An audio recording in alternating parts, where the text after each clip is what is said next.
là, comme je vous avais dit ce matin, donc là sur nos acides gras courts et moyens qui sont ici, quel est le pourcentage de pairs et d'impairs?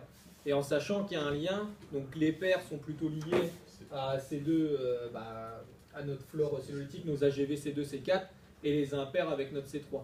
Donc plus on va avoir de pourcentage d'acides gras impairs sur nos courts et moyens, pareil, ça veut dire que potentiellement, ça reflète vraiment notre rapport C2 sur C3. Ça. Donc plus on va avoir d'impairs, ça veut dire moins on a, plus on a de C3 et moins on a de C2. Et donc pareil, potentiellement plus d'acidose. Celui-là, en gros, c'est C3 sur C2. Ouais, c'est le pourcentage d'impairs sur les courts et moyens.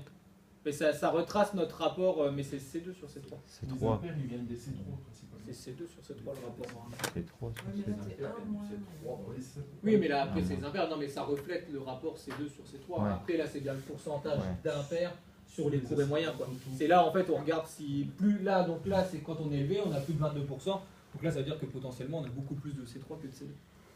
Donc pareil de l'acidose. Donc si on a ce critère là, donc nos C16 0 sur AGS très élevé, en plus de ça beaucoup d'impairs, voilà, globalement avec toujours en lien avec nos critères, si on a un TB qui est faible, un rapport TB sur TP inférieur à 1,15, ça a plus de 45, ça a plus de 22, on peut déduire de l'acidose. Et le dernier critère c'est les AGS, donc c'est les acides gras saturés totaux, donc potentiellement on en aura très peu, comme on a dit, c'est essentiellement le C2 et le C4 qui sont à l'origine. Donc du coup le C16-0 en fait qu'on retrouve là, c'est souvent du C16-0 qui est alimenté direct ou par prélèvement. Comme on a dit que le C16-0 il vient soit de la synthèse de novo, soit par ailleurs par du prélèvement sanguin. Donc là globalement on n'a quasiment rien qui se passe là en acidose, donc le C16-0 qu'on aura c'est bien par prélèvement. Et donc notre taux global de toute façon d'acide gras saturé il va être faible, quoi. Donc là les bornes c'est inférieur à 25 grammes par litre. Donc ça c'est des bornes. Alors c'est là où aujourd'hui il n'y a rien de... Pas qu'il n'y a rien d'officiel, mais tout ça, ça a été fait par rapport à des observations avec différents experts en nutrition à dire à tel seuil on se rend compte de ça. Donc après ça on les affinera peut-être en fonction des régions. Là déjà ça a été affiné parce qu'au départ c'est le Doubs qui avait beaucoup travaillé avec des rations tout foin. Donc on n'observait pas forcément les mêmes choses qu'ici. Donc on a déjà un peu joué sur les bornes. Mais c'est vrai que là où on manque, et c'est pour ça que jusqu'aujourd'hui il n'y a pas grand chose qui sortait et qu'il y a peu de gens aussi qui sortent des choses, c'est que scientifiquement parlant, on n'a pas une étude de l'INRA qui nous dit exactement inférieur à 22, c'est un seuil, voilà. Mais ça, c'est par rapport à des constats terrain, des choses qu'on peut utiliser, quoi. Et qu'est-ce qu'on se dit s'il y a un critère, s'il y a 3 critères qui vont pas, il y en a un qui passe à peu près. Après, voilà, c'est de mettre entre guillemets, des ordres d'importance. Là déjà j'ai resynthétisé, donc on doit avoir une dizaine de critères en tout quand on a le premier tableau, donc là il n'y en a plus que 5. Bon là globalement, dans le cas de l'acidose, ils doivent quasiment tous être dans les bornes de la zone à risque. Si tu as tes acides gras qui seraient pas bons, mais alors que tu es complètement bon dans les taux, il faudra les recreuser un peu plus, on est peut-être sur un cas un peu plus particulier, il faudra essayer d'aller comprendre ce qui se passe. Mais là globalement, ça c'est des choses où c'est quand même assez marqué, et qui marque très bien quand même sur la partie acidose. C'est clair et net que de toute façon quand tu es en acidose, tu as toujours beaucoup plus d'acides gras impairs que de pairs, tu n'as pas beaucoup d'acides gras saturés parce que tu n'as pas de synthèse de novo, et donc tes pourcentages de C16-0 pareil sur tes acides gras saturés sont très élevés parce que tu as très peu de courts et moyens qui se font. Donc ça normalement ça fonctionne plus trop bien, plutôt pas mal. Après vous verrez, on n'a pas forcément, comme on dit souvent, des cas d'acidose, on n'a pas non plus plein dans les élevages. Alors peut-être un peu plus quand même ici que nous sur la zone optimale, parce qu'on a plus d'ensilage d'herbe, nous, que vous êtes à des rations quand même plus maïs, et des fois à être tendance un peu limite. Mais voilà. Donc après, ça reste nos indicateurs du contrôle de perf. Et derrière, c'est clair qu'il faudra les vérifier. Est-ce que ça confirme bien? Est-ce qu'on a de la bouse liquide? Est-ce qu'on a des problèmes de pâte?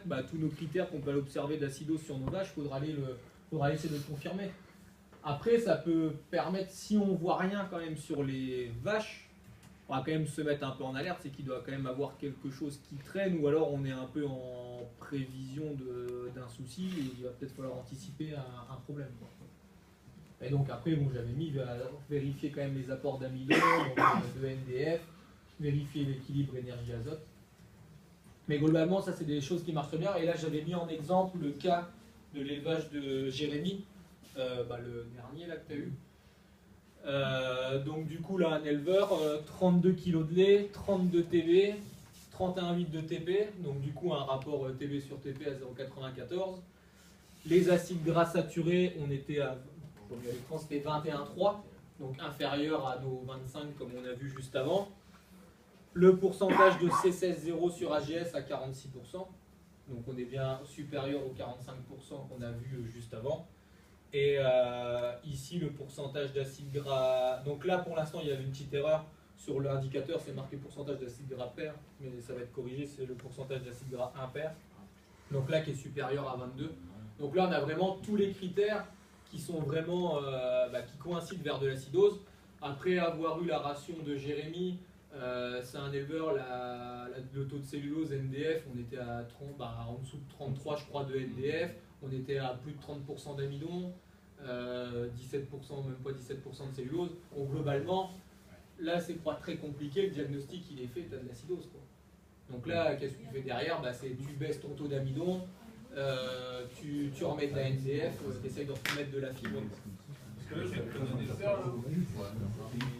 moi aussi, mais moderniste, très liquide.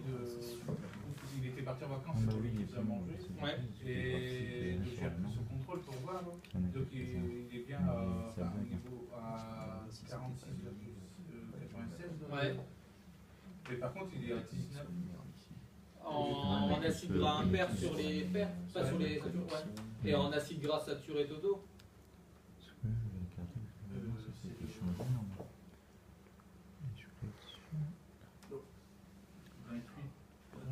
Non, 28, 22.